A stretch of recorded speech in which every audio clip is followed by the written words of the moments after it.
I froze, mid-step, staring at the spilled coffee that was slowly creeping across the linoleum.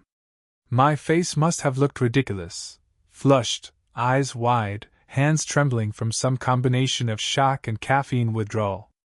And then I heard it, the soft, amused laugh behind me. "You should see your face right now." Her voice, it wasn't sharp, not teasing like a friend's, not judgmental, just warm, lightly amused, like sunlight brushing against my skin on a cold morning. I turned, and there she was, leaning against the counter, arms crossed, head tilted slightly, smiling in a way that made my chest tighten without warning. She was impossibly graceful. Mid-40s, maybe, though she carried herself like age didn't exist. Her hair was streaked with strands of silver, but the rest fell in soft waves around her face. Her eyes, God, her eyes, were the kind that looked right through you and somehow made you feel both naked and safe at the same time. Sorry," I mumbled, suddenly aware of how ridiculous I must look, crouched like some clumsy teenager. I was 20, but standing here in her kitchen, I felt every bit like a kid who had wandered into the wrong room. "Relax," she said, tilting her head again, brushing a stray strand of hair behind her ear. Her fingers lingered, just for a heartbeat, and my stomach flipped. "It's just coffee." I wanted to apologize again, but my words stalled somewhere between admiration and nerves. Instead, I stood awkwardly, feeling the tension in my shoulders, noticing the subtle warmth radiating from her presence. She moved with a confidence that made my every movement feel painfully conspicuous, and yet I wanted to watch her, to memorize the slight curve of her smile, the way her eyes crinkled when she laughed. She came closer, barefoot, leaving tiny prints on the cool floor. I wanted to say something clever, something that would mask how flustered I was, but I couldn't. All I could do was watch her, and maybe, just maybe, hope she didn't notice how easily she'd unraveled me. "You always wear that expression when you're nervous?" she asked, her voice soft, teasing, and entirely disarming. She leaned on the counter, just slightly too close. The scent of her, cinnamon and something darker, like rain on asphalt, hit me in a way that made my knees threaten mutiny. Maybe?" I admitted, scratching the back of my neck. My words sounded silly, empty, but she didn't seem to mind. Instead, she laughed again, lighter this time, and the sound wrapped around me like a quiet promise I wasn't ready to understand yet. For a long moment, there was nothing but the soft hum of the fridge and the distant sound of the street outside. I could feel her eyes on me, patient, warm, but not demanding. I wanted to say something, anything, but the right words were lodged somewhere deep in my chest, tangled with every other thing I couldn't say out loud. And then, just as my courage, or foolishness, was building, the doorbell rang. Sharp. Insistent. Breaking the fragile, suspended world we had carved out in that small kitchen. She glanced toward the door, a flicker of curiosity crossing her features, and I realized, with a sudden jolt, that this small, quiet moment, this strange, slow-burning tension between us, was about to be interrupted. Her gaze flicked back to mine, just for a second, and in that look, I swore I saw something unspoken, a question, a warning, a spark. Something that made my heart skip and my stomach tighten in a way I couldn't ignore. I swallowed, suddenly aware that nothing would ever feel the same after this day, and that maybe, just maybe, I didn't want it to. The doorbell had rung again, sharper this time, dragging me out of the quiet haze that had settled over the kitchen. She sighed, glancing toward the hallway, and I saw it then, just a flicker, quick and fleeting, a weight she carried behind her eyes. Something unspoken, something that hinted at years lived with careful restraint. "I should get that," she said, her voice softer than usual, almost hesitant. But she didn't move immediately, letting a beat linger between us.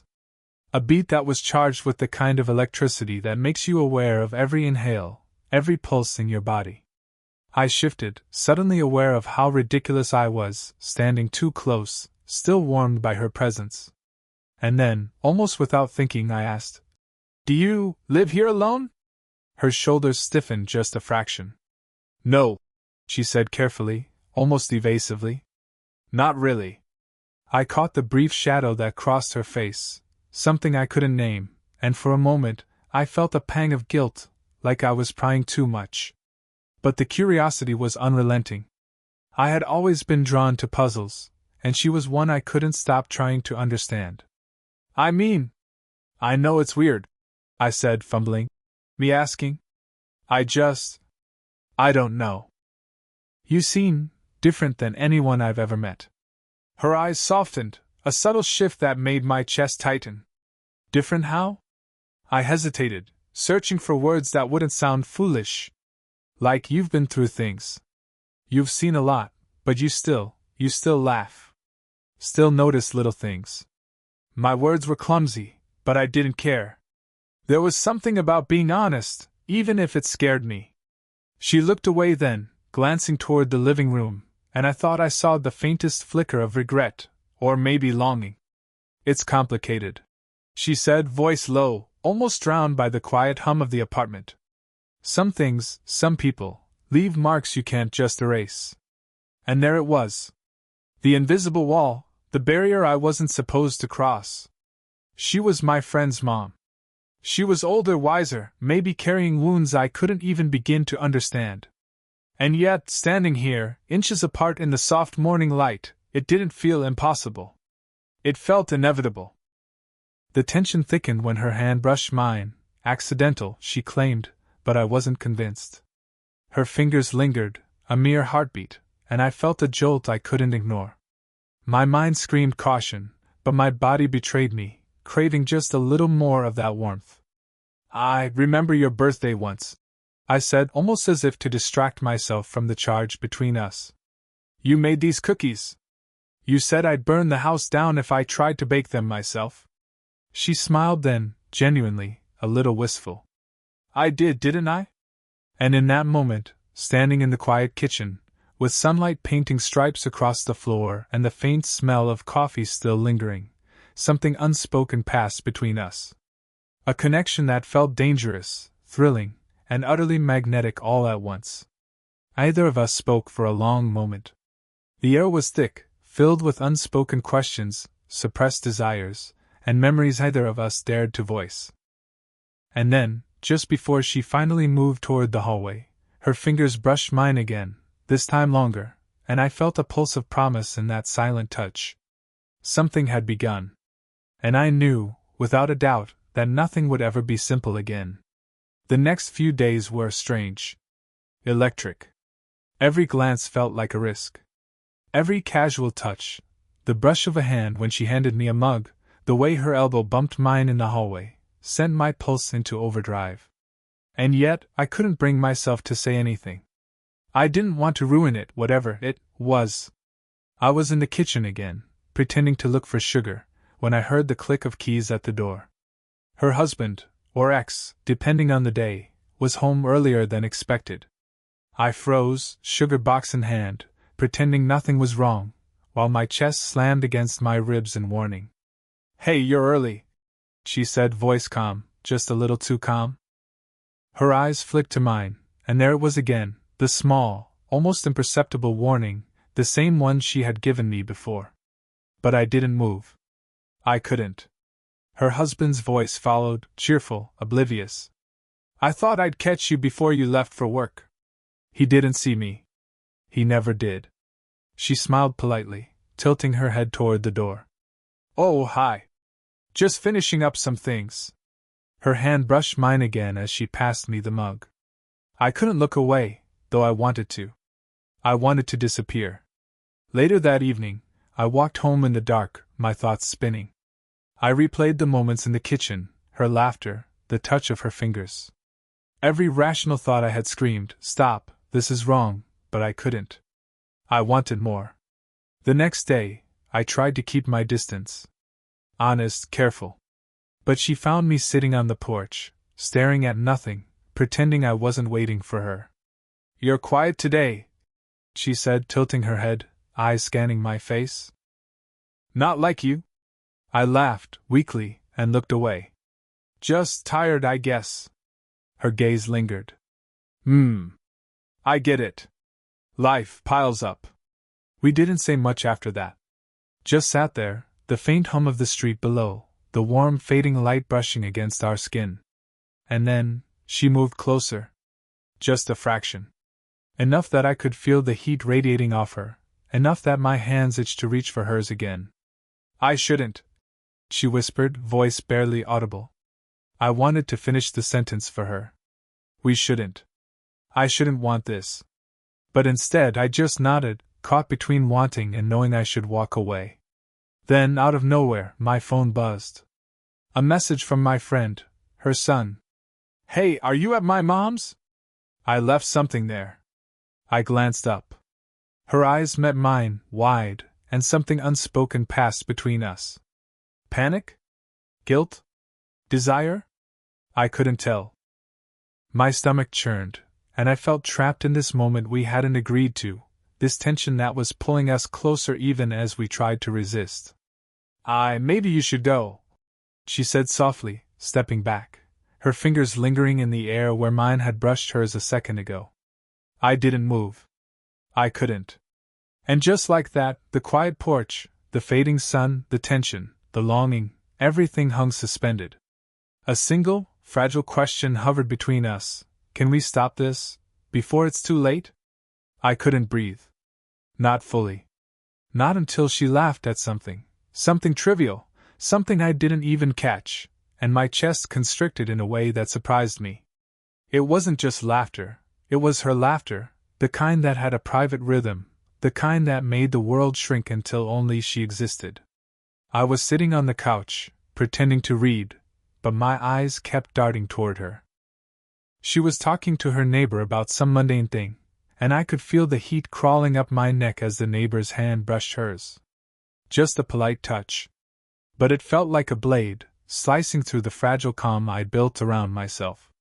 I clenched my hands in my lap, trying to force the irrational jealousy down. It's nothing. It's normal. But my mind wouldn't listen. Every brush of her fingers, every smile, every glance not aimed at me felt like a stake in my chest. And then she caught me staring. Her eyes softened, but there was a question there, unspoken, sharp, intimate. Are you okay? I wanted to lie, but I couldn't. Yeah, I muttered. I'm fine. My voice cracked slightly, betraying me. I hated that. I hated that she could see straight through me. She walked closer, slow, deliberate, and my stomach rolled. You don't have to say that, she whispered, as if she knew my thoughts before I even thought them. She sat on the armrest near me, close enough that her shoulder brushed mine. That touch, it should have been innocent, but every nerve in my body screamed otherwise. I swallowed, fingers twitching against the fabric of the couch. I couldn't finish. I couldn't say I don't want anyone else near you. I couldn't admit how much I was losing control. Her gaze flicked down at my hands, then back up, steady and knowing. You like me, she said softly, almost a statement, almost a question. My chest tightened, heat flooding my face. I looked away, unable to meet her eyes. I shouldn't, I whispered, voice low, guilty, desperate. I know I shouldn't. Why not? She asked, her tone careful, almost vulnerable, and my heart ached at the fragility beneath her calm. I wanted to tell her everything, how I'd been thinking about her since the first morning I'd seen her, how every accidental touch had felt like a promise, how I hated that the world had rules that made this impossible. But instead I shook my head, words failing me. She reached out, brushing a stray lock of hair from my forehead. Her hand lingered, and it was enough to ignite a fire I couldn't put out. I wanted to lean into it, to close the distance, to let myself fall. But fear held me back.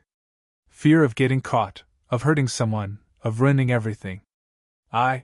She began, voice trembling slightly now, eyes glimmering in the dim light. I can't ignore this either. Our breaths mingled, heavy, shallow. The room was silent except for the quiet thrum of tension between us, thick, urgent, and terrifying. And then, just as I was about to close the distance, about to let the longing win, her phone buzzed on the table. She glanced at it, hesitation flashing across her face. I saw it, the other life waiting for her. And suddenly, the moment hung in balance, fragile as glass. I didn't move. She didn't move. The space between us vibrated with everything unsaid, everything wanted, everything forbidden. And in that pause, I realized, one wrong step, one decision, and nothing would ever be the same. I thought the moment on the couch had been private. That fragile, suspended bubble between us had felt sacred. But I was wrong. The next morning, I walked into the kitchen, coffee in hand, and froze. Her son, my friend, was sitting at the table, phone in hand, eyes narrowed. "You too, you're right?" His voice was low, but sharp enough to cut through the quiet hum of the apartment. My stomach dropped. My coffee trembled in my hand. She stiffened, eyes widening, mouth opening slightly as if to explain, to deny, but no words came. I hadn't imagined it. Someone had overheard, had put the pieces together. And suddenly, everything we'd been dancing around, the stolen glances, the lingering touches, the quiet mornings filled with tension, was no longer safe. I don't know what you mean," she said, voice tight, controlled, but her fingers betrayed her, twisting the edge of the countercloth nervously.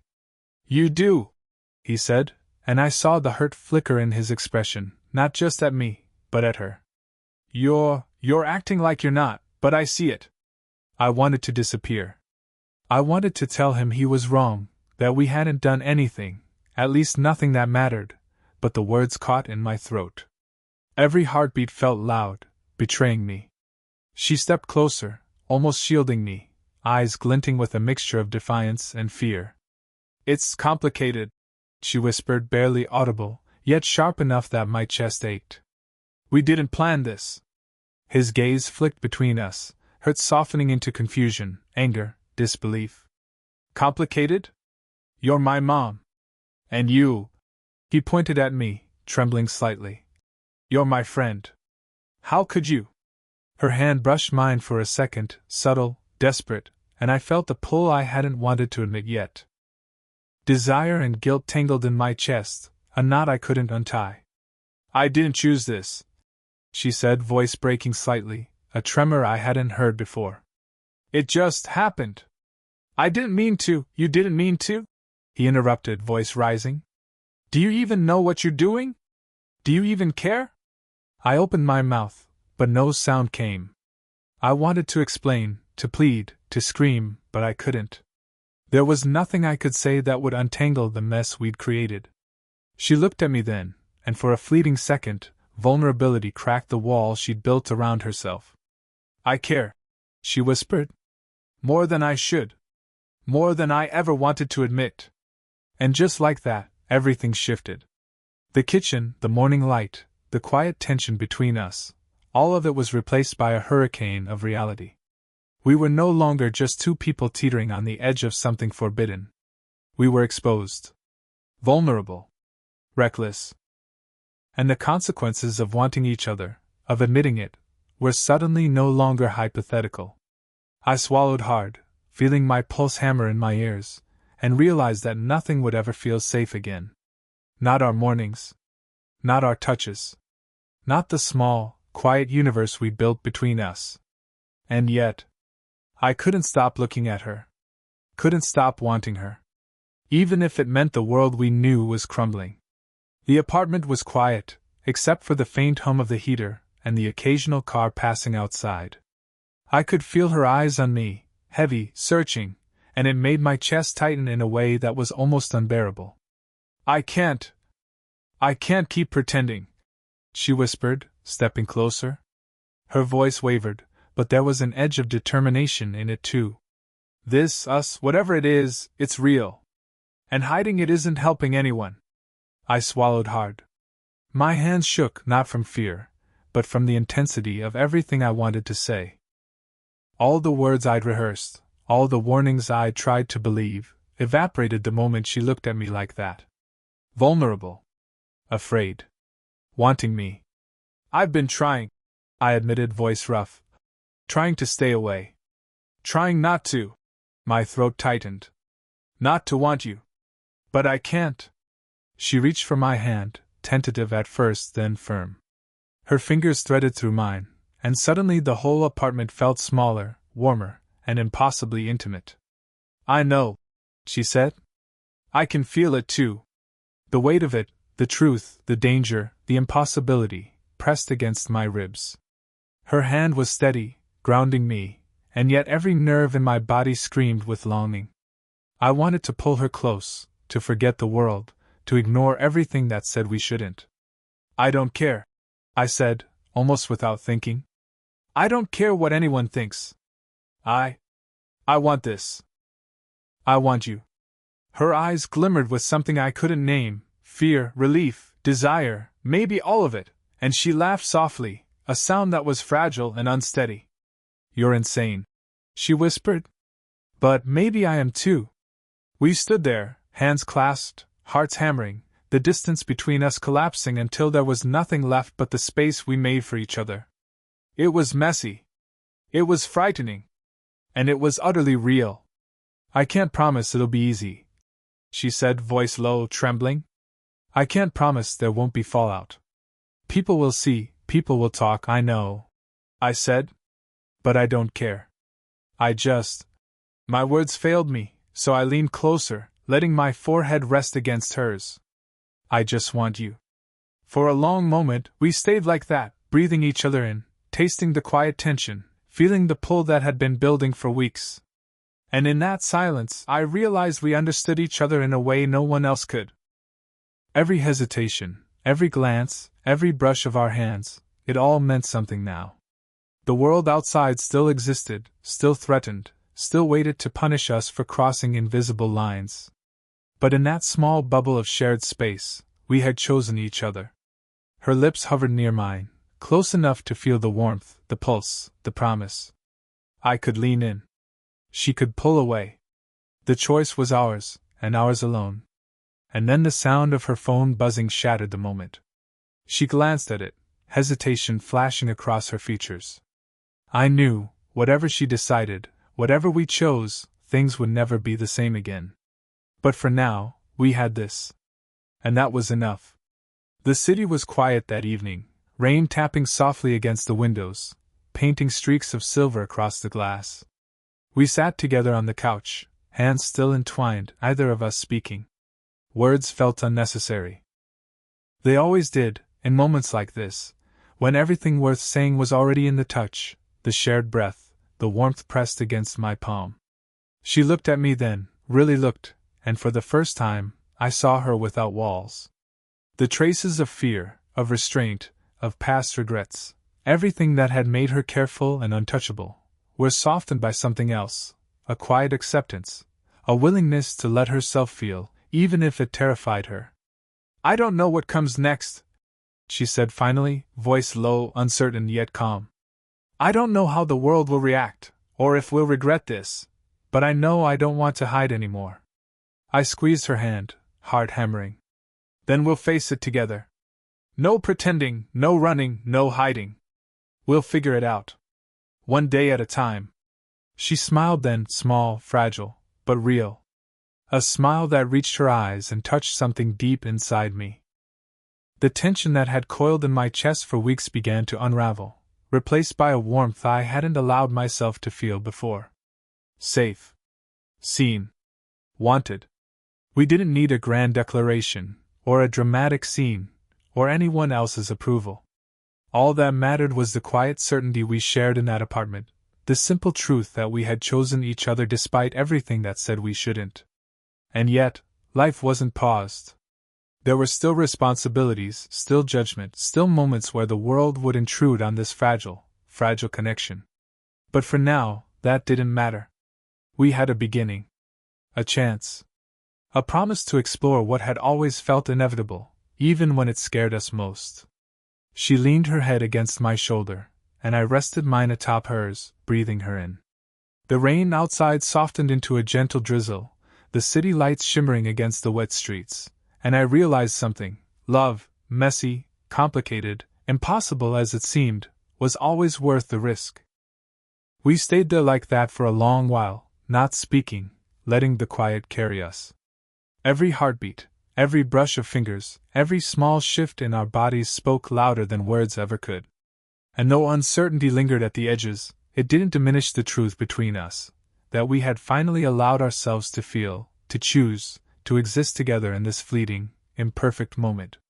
When the rain began to lighten, she lifted her head, eyes catching mine.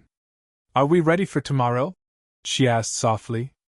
I smiled, feeling the gravity of everything behind that single question. "As ready as we'll ever be," I said. And just like that, the future seemed vast, unknown, and terrifying, and utterly ours.